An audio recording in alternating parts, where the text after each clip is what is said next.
Thank you for the opportunity and to come together with you again.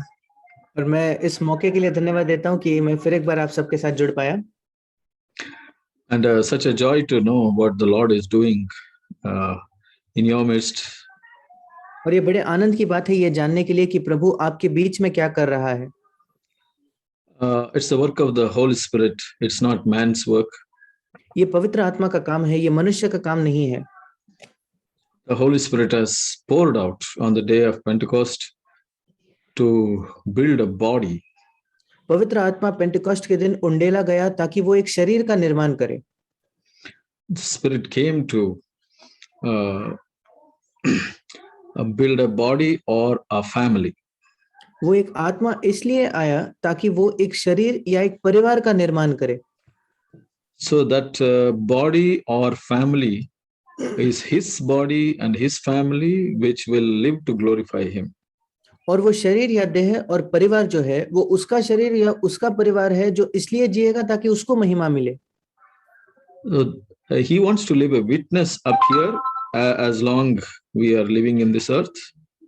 और वो चाहता है कि जब तक हम इस पृथ्वी पर जीवित है उसके लिए हम गवाह बने। Because so much darkness around us. क्योंकि हमारे आसपास इतना अंधकार है।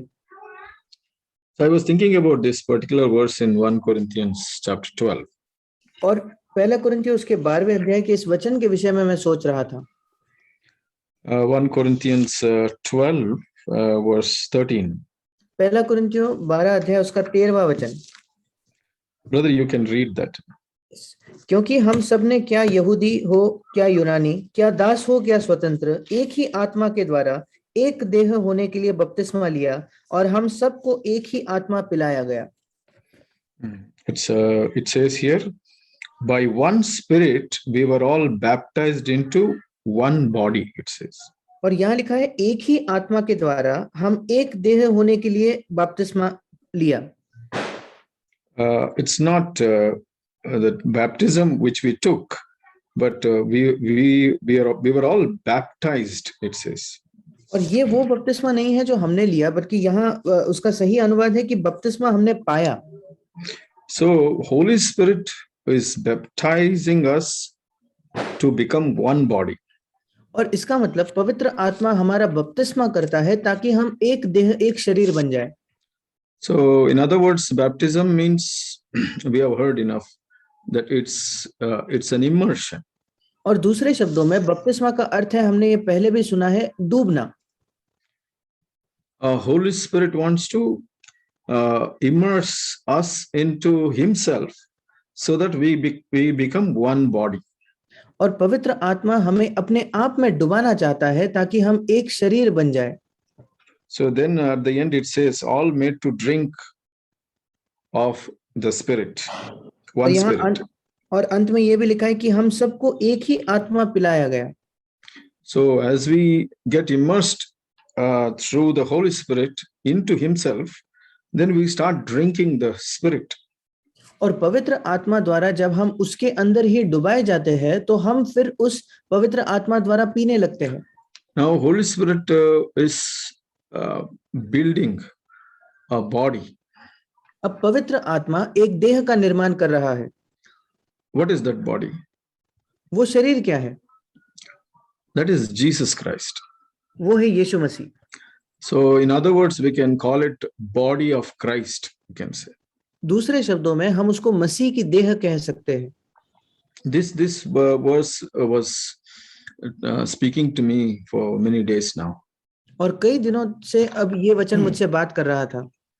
It's very important for us to understand. हमारे लिए समझना बहुत ही जरूरी है। Otherwise, what I start thinking is, God has called me to live a certain way of life. नहीं तो मैं ये सोचना शुरू करता हूँ कि परमेश्वर ने मुझे इसलिए बुलाया है ताकि मैं किसी विशेष प्रकार से जीवन को जीऊं। Maybe I must read Bible, I must listen to the messages, I must go to the church, I must talk to people or fellowship. शायद मुझे बाइबल पढ़ना है, कई संदेश सुनने हैं, कलीसिया में जाना है, सभाओं में एकत्रित होना है, लोगों से बातचीत करनी है। All this is good. ये सब अच्छा है। But what is the main focus? पर सबसे मुख्य हमारा लक्ष्य कहाँ है?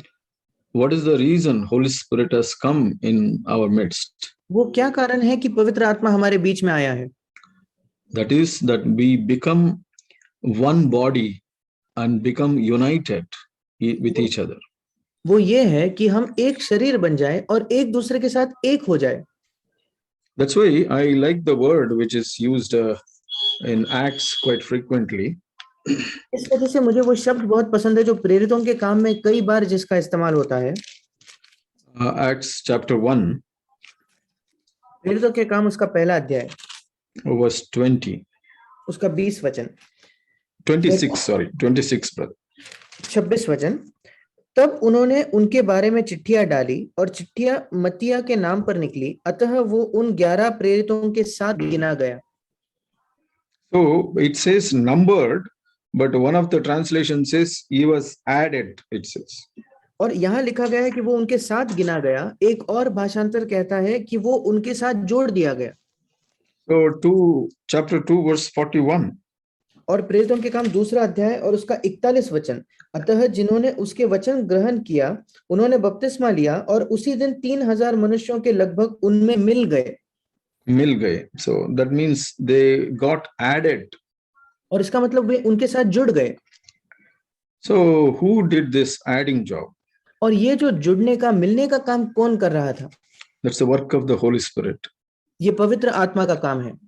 So when Holy Spirit comes and helps me to be born again, और इसलिए जब पवित्र आत्मा आता है और मेरी सहायता करता है कि मेरा नया जन्म हो, then what is the purpose? What is the destiny he is setting for me?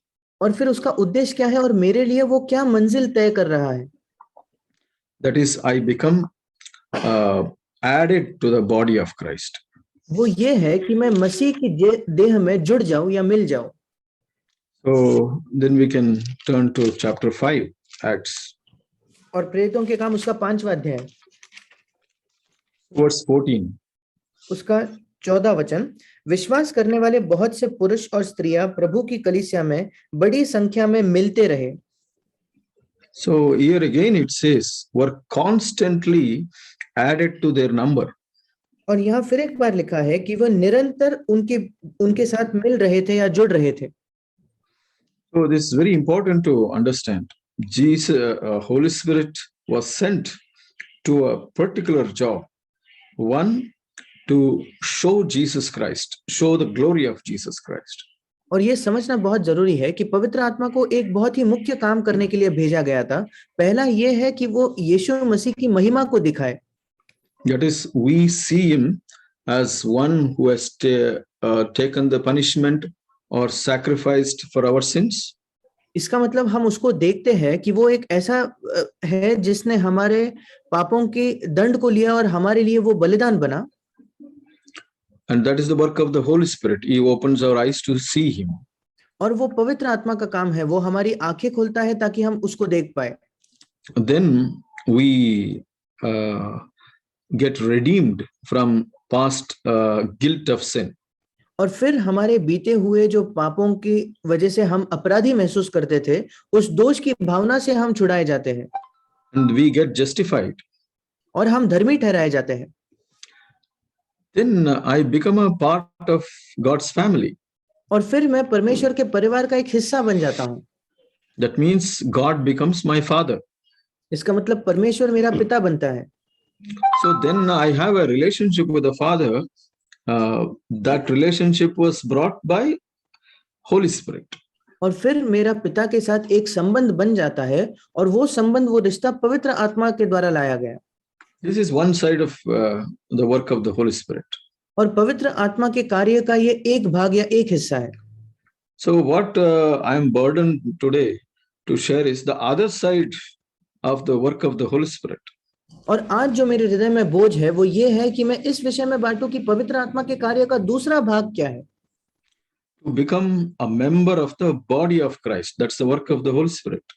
कि मैं मसीह की देह का एक अंग बन जाऊं, ये पवित्र आत्मा का कार्य है. So that is what our scripture encourages. We are like one body. और यही हमारा बाइबल भी हमें प्रोत्साहित करता है कि हम एक शरीर के समान हैं.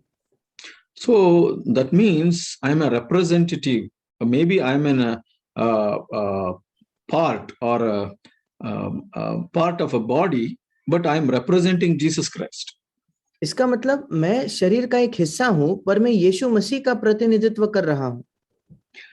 So that means like, yeah, we can turn to that verse, Romans chapter 8. और हम ये वचन निकालेंगे रोमियो की पत्री उसका 8वां अध्याय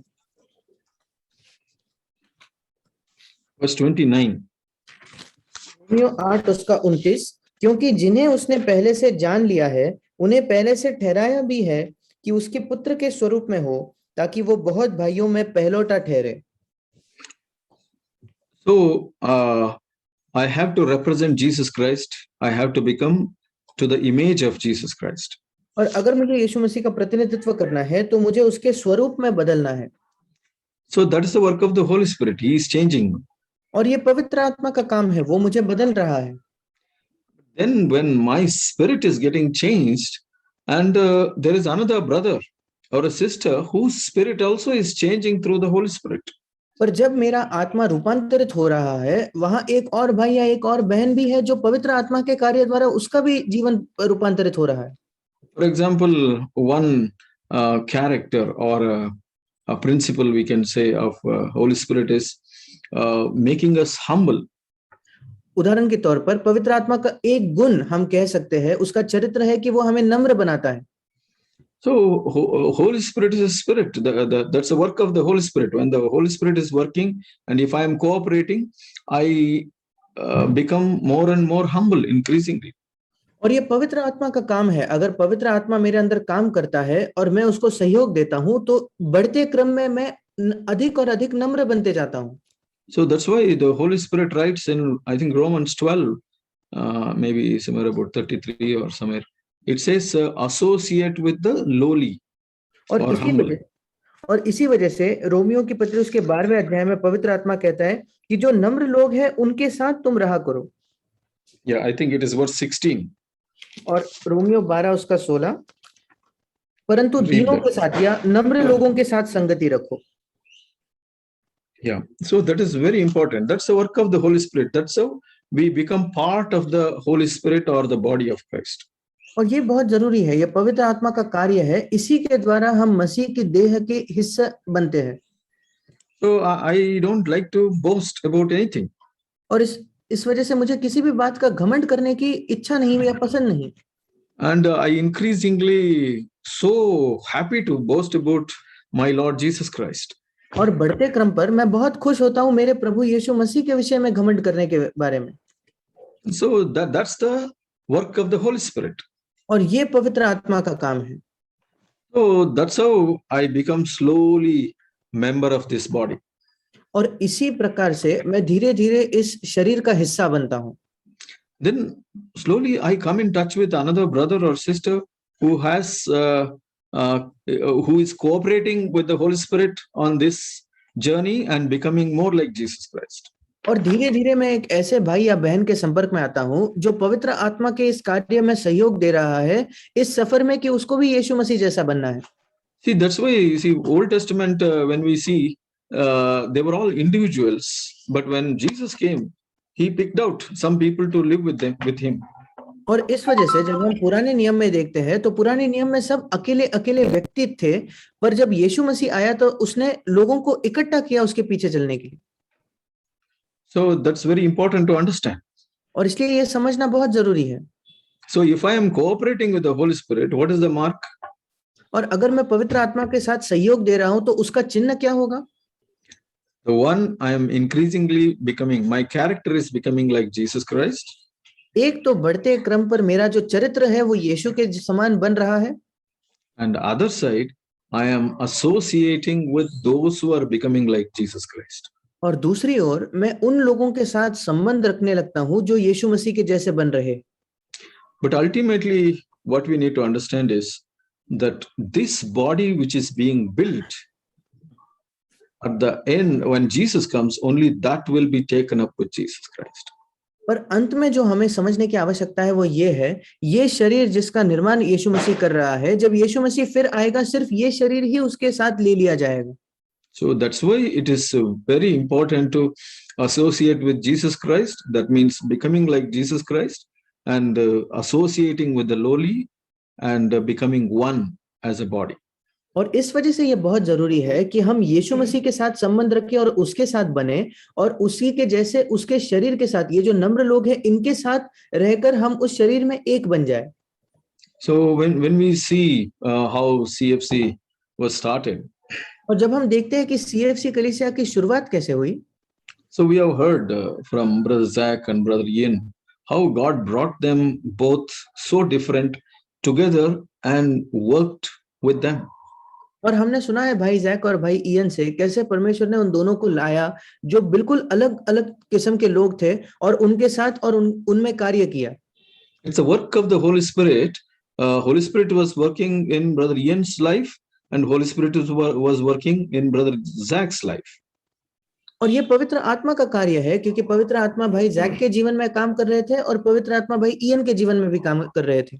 So the vertical relationship was developing, and the horizontal relationship also started developing. और इसलिए उनका जो परमेश्वर के साथ जो सीधा संबंध है वो भी तैयार हो रहा था, और उसी के साथ एक दूसरे के बीच में जो संबंध है वो भी विकसित हो रहा था। So I want to be gripped by this. और मैं इससे जकड़ा जाना चाहता हूँ। So Jesus was so desiring to become one with these disciples. और यीशु मसीह की ऐसी तीव्र लालसा थी कि वो उसके इन शिष्यों के साथ एक हो जाए। We'll just turn to Luke chapter 22. हम निकालेंगे लूका उसका 22 अध्याय। Here one of the verse where Jesus said, 22 verse 15. और लूका 22 उसका 15, और उसने उनसे कहा, मुझे बड़ी लालसा थी कि दुख भोगने से पहले ये फसह तुम्हारे साथ खाऊं। See, that means his desire was, I want to become one with you. I want to be committed to you. इसका मतलब उसकी लालसा, उसकी इच्छा थी कि मैं तुम्हारे साथ एक होना चाहता हूं, मैं तुम्हारे प्रति समर्पित होना चाहता हूं। So that desire was there. He was trying to teach them. See how important it is to become one with somebody who has the same spirit. और ये उसके अंदर इच्छा थी जो उनको सिखाने की कोशिश कर रहा था कि कितना जरूरी है एक होना एक ऐसे व्यक्ति के साथ जिसके अंदर वही आत्मा है। That is what we do when we break bread. When we break bread, we say, Lord, I want to be united with your spirit. और जब कभी हम रोटी तोड़ते हैं, प्रभु मेज में हिस्सा लेते हैं, हम यही कह रहे हैं कि प्रभु मैं तेरे आत्मा के साथ एक होना चाहता हूँ।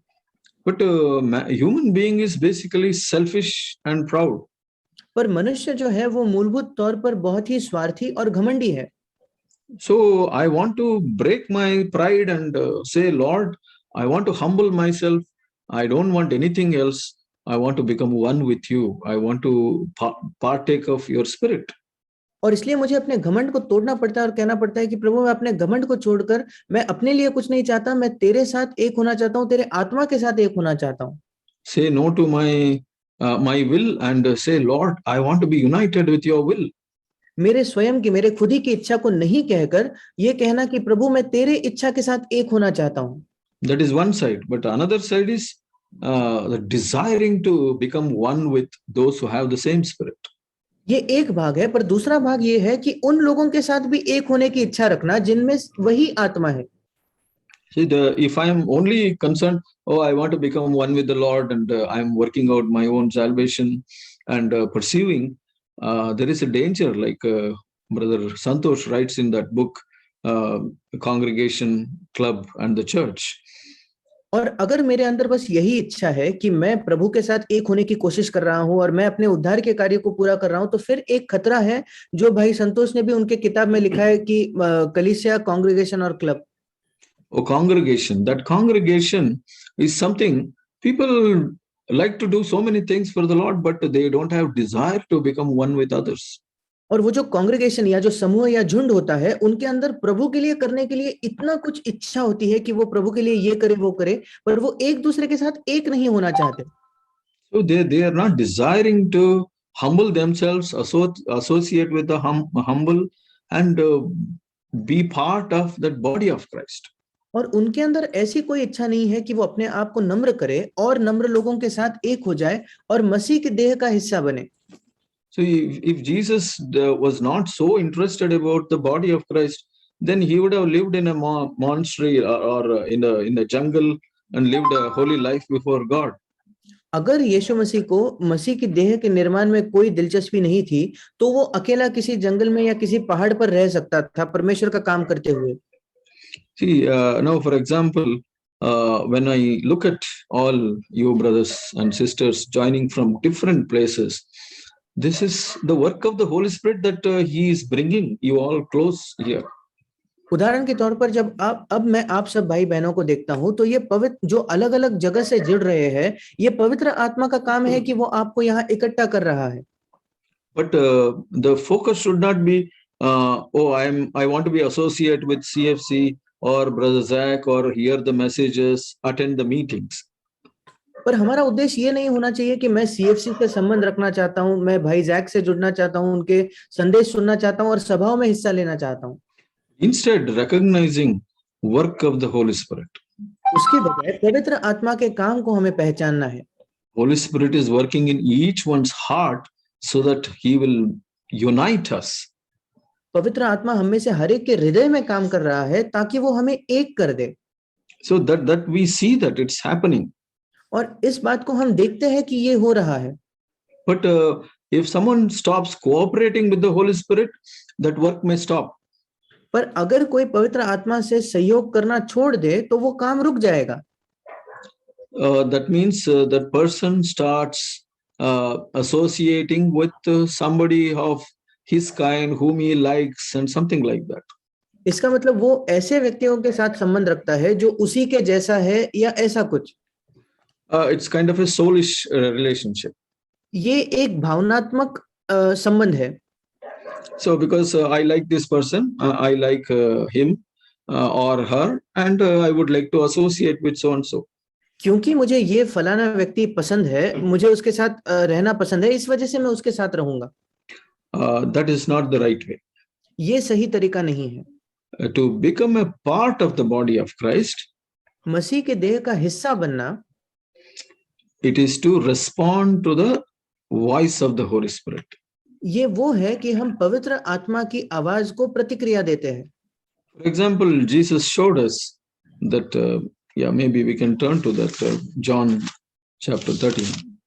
और उदाहरण के तौर पर यीशु मसीह ने हमें दिखाया यूहन्ना उसका 13वां अध्याय.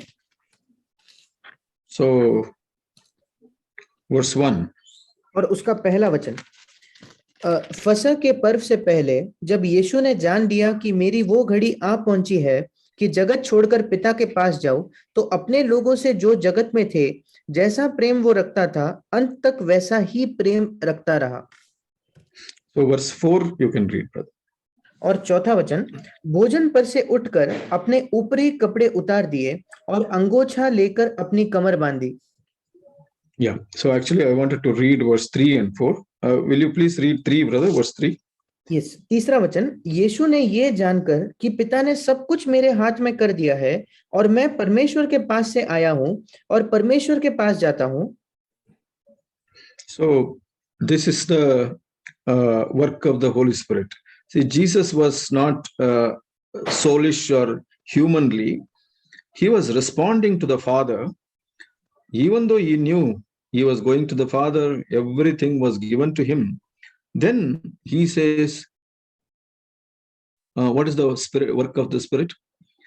Can you translate, brother? और ये पवित्र आत्मा का काम है कि यीशु मसीह यहाँ कोई अपने भावनात्मक तौर पर या अपने मनुष्य के तौर पर काम नहीं कर रहा था, बल्कि पवित्र आत्मा जिस प्रकार उसको चला रहा था, यद्यपि वो जानता था कि पिता ने सब कुछ उसके हाथ में कर दिया है और वो परमेश्वर के पास जा रहा है, उसके बाद भी then he just respond to the Holy Spirit and says he has to wash disciples' feet. और फिर वो पवित्र आत्मा की आवाज को प्रतिक्रिया देते हुए कहता है कि उसको अब शिष्यों के पांवों को धोना है. So it's a very lowly job, but he said, no, I don't do or anything like that. Why should I do? Nothing like that. He said, yes. So to become a part of the body, I have to wash my disciples' feet. और ये काम तो बड़े निचले स्तर का है, पर यीशु ने ये नहीं कहा कि नहीं मैं ऐसा नहीं करता या मैं ये नहीं करना चाहता। मुझे इस शरीर के साथ एक होने के लिए शिष्यों के पांव को धोना है। So I remember one example Brother Zach was giving. और मुझे याद है भाई जैक एक उदाहरण दे रहे थे। So if I am walking with the Holy Spirit, अगर मैं पवित्र आत्मा के साथ चल रहा हूं, then Holy Spirit tells me, see so and so, let's go and meet so and so brother.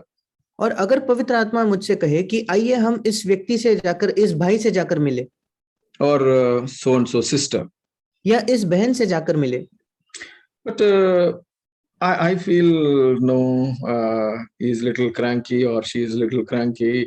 I don't really like to meet. I don't feel like meeting. पर मुझे लगता है कि नहीं, वो भाई वो बहन जो है वो थोड़े से उनका स्वभाव अलग है और मुझे इच्छा नहीं होती कि मैं उनसे जाकर मिलूं। Or maybe this is not the time, maybe some other time. I feel like that. शायद मुझे लगता है कि नहीं, ये उनसे मिलने का सही मौका, सही समय नहीं है, शायद फिर कभी हम मिलेंगे। There's something happens. उस समय कुछ होता है। So when that time Holy Spirit will leave my hand. उस समय पवित्र आत्मा मेरा हाथ छोड़ देगा। Holy Spirit will go to meet that person. पवित्र आत्मा उस व्यक्ति से मिलने जाएगा।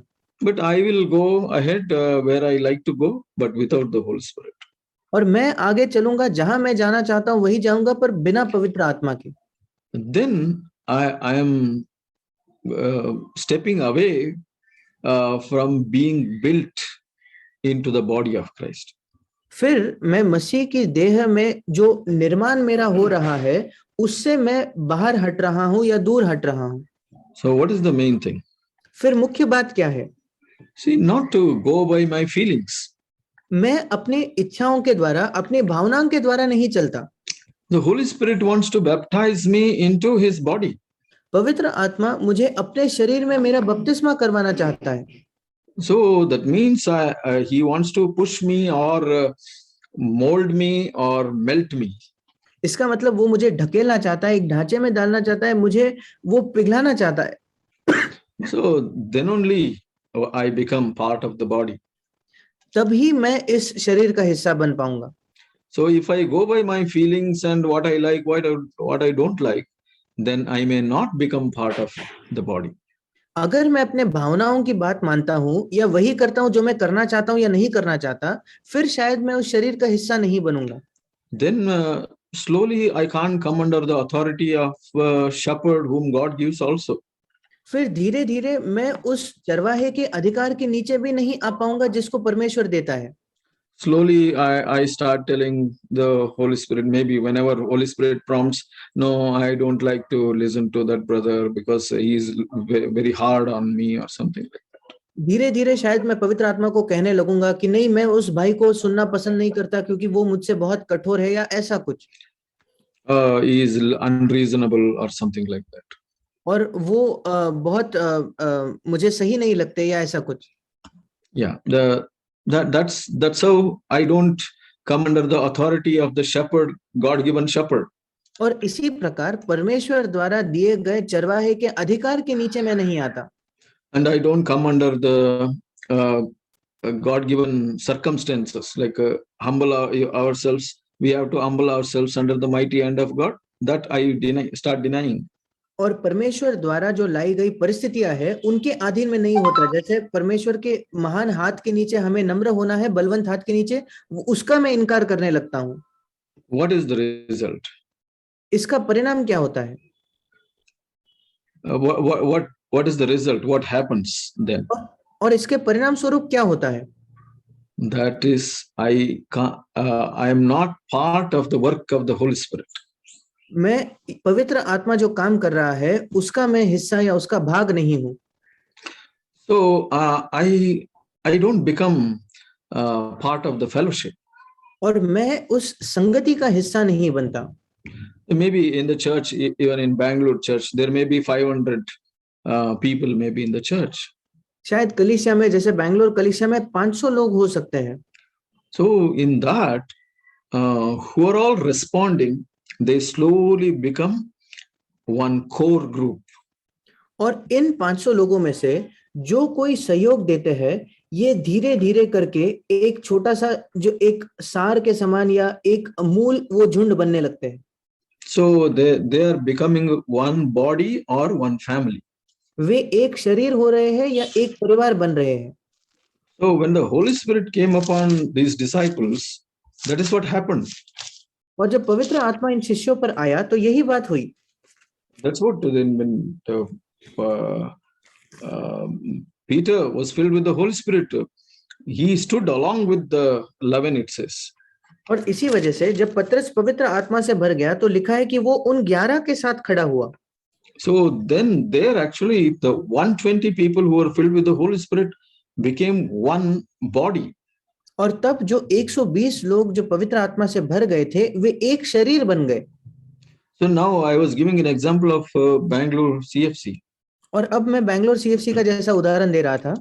So who are all cooperating, there is a body being built.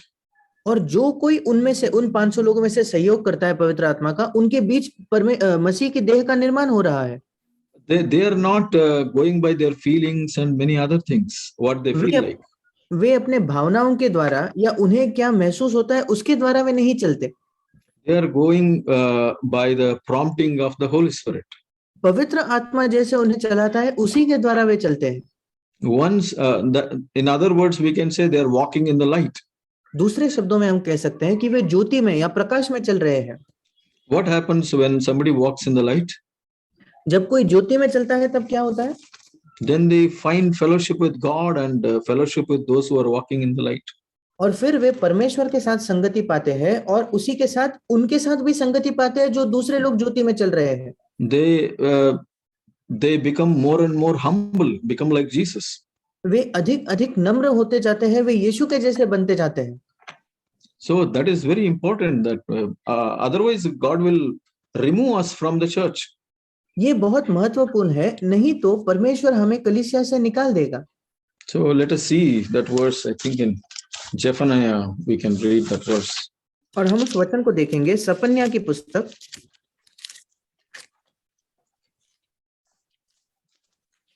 Chapter 3 verse 12. उसका 3रा अध्याय और 12वां वचन। क्योंकि मैं Read, brother, 12 and 13 you can read. Yes, सपन्या 3रा अध्याय 12 और 13। क्योंकि मैं तेरे बीच में दीन और कंगाल लोगों का एक दल बचा रखूंगा और वे यहोवा के नाम की शरण लेंगे। इस्राएल के बचे हुए लोग ना तो कुटिलता करेंगे और न झूठ बोलेंगे और न उनके मुंह से छल की बातें निकलेंगी। वे चरेंगे और विश्राम करेंगे और कोई उनको डराने वाला न होगा।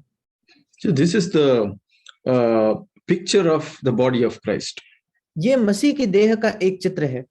It says verse 14, first line, it says, "O daughter of Zion," it says. और 14 वचन के पहले पंक्ति में लिखा है सियोन की बेटी। So that means it's a church. इसका मतलब वो कलीसिया है। So in the church, lowly people will be there, those who take refuge in the name of the Lord. और इस कलीसिया में दीन या नम्र लोग होंगे, ऐसे लोग जो प्रभु के नाम की शरण लेते हैं। And they, verse 13, they don't tell lies, there is no deceit in their tongue. और 13वां वचन, वे झूठ नहीं बोलते, उनके मुंह में कोई छल की बातें नहीं होती। So this is very important. I was burdened by this. और ये बहुत ही मुख्य है, मुझे इस बात का बोझ था। Because I don't want to just imagine that I am okay just because I am attending the meeting, or I have a position or something like that.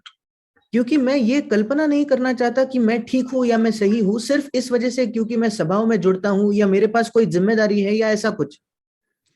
No, am I becoming more like Jesus by cooperating with the Holy Spirit and becoming part of this body which the Holy Spirit is building? नहीं, क्या मैं अधिक अधिक यीशु मसीह के जैसे बन रहा हूं पवित्र आत्मा के साथ सहयोग करके, और जो कलीसिया जो देह का निर्माण वो कर रहा है, क्या मैं उसका भाग बन रहा हूं? Will I be able to fellowship with those who are humble, those who take refuge in the name of the Lord, and they don't tell lies at any cost? और क्या मैं उनके साथ संगति कर पाता हूं जो नम्र है और प्रभु के नाम की शरण लेते हैं और किसी भी कीमत पर जो झूठ नहीं कहते? So, and also let's continue this verse. Shout for joy. Maybe verse 14 and 15 also you can read, brother. और सपन्या 3:14 और 15, हे सियोन ऊंचे स्वर से गा, हे इस्राएल जय जयकार कर, हे यरूशलेम अपने संपूर्ण मन से आनंद कर और प्रसन्न हो, यहोवा ने तेरा दंड दूर कर दिया और तेरा शत्रु भी दूर किया गया है। इस्राएल का राजा यहोवा तेरे बीच में है, इसलिए तू फिर विपत्ति न भोगेगी। So this is the wonderful place where we can be. और ये अद्भुत एक स्थान है जहां हम हो सकते हैं। But if we are cooperating with the Holy Spirit and being built in the body of Christ. पर अगर हम पवित्र आत्मा का सहयोग करते हैं और मसीह की देह में हमारा निर्माण हो रहा है तो। So maybe verse 11 also you can read, brother. और 11वां वचन, उस दिन तू अपने सब बड़े से बड़े कामों से जिन्हें करके तू मुझसे फिर गई थी फिर लज्जित न होगी। उस समय मैं तेरे बीच से सब फूले हुए घमंडियों को दूर करूंगा और तू मेरे पवित्र पर्वत पर फिर कभी अभिमान न करेगी। So that he says, I will remove from your midst your proud and exalting ones. और यहाँ लिखा है, तेरे बीच से मैं सब फूले हुए घमंडियों को दूर करूंगा। So then what happens? You will never be haughty. और फिर क्या होता है? तू कभी अभिमान न करेगी। So I won't be haughty. I won't be proud. मैं अभिमानी नहीं बनूंगा, रहूंगा, मैं घमंडी नहीं रहूंगा। Because I am associating with the humble. क्योंकि मैं जो नम्र लोग हैं उन्हीं के साथ जुड़ रहा हूं, उन्हीं के साथ मिल रहा हूं। And the master of all the humble people is our Lord Jesus Christ. और सारे नम्र लोगों का स्वामी हमारा प्रभु यीशु मसीह है। So if I am associating with him and associating with the humble, how I can become proud? और फिर अगर मैं यीशु के साथ चल रहा हूं और सारे नम्र लोगों के साथ चल रहा हूं तो फिर मैं घमंडी कैसे हो सकता हूं? And I am increasingly becoming like Jesus Christ. और मैं बढ़ते क्रम पर यीशु मसीह के जैसे बन रहा हूं। And then Satan cannot touch me. और फिर शैतान मुझे छू नहीं सकता। Like we read in 14-15, I'll be secured by God. और जैसे 14 और 15 वचन में हमने पढ़ा कि हम परमेश्वर द्वारा सुरक्षित रहेंगे। And also we can end with this verse 16 and 17. Please read, brother.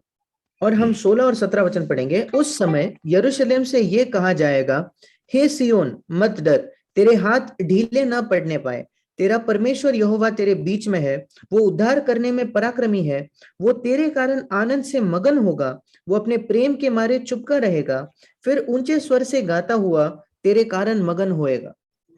See, God is going to sing a song for us. परमेश्वर हमारे लिए एक गीत गाने वाला है।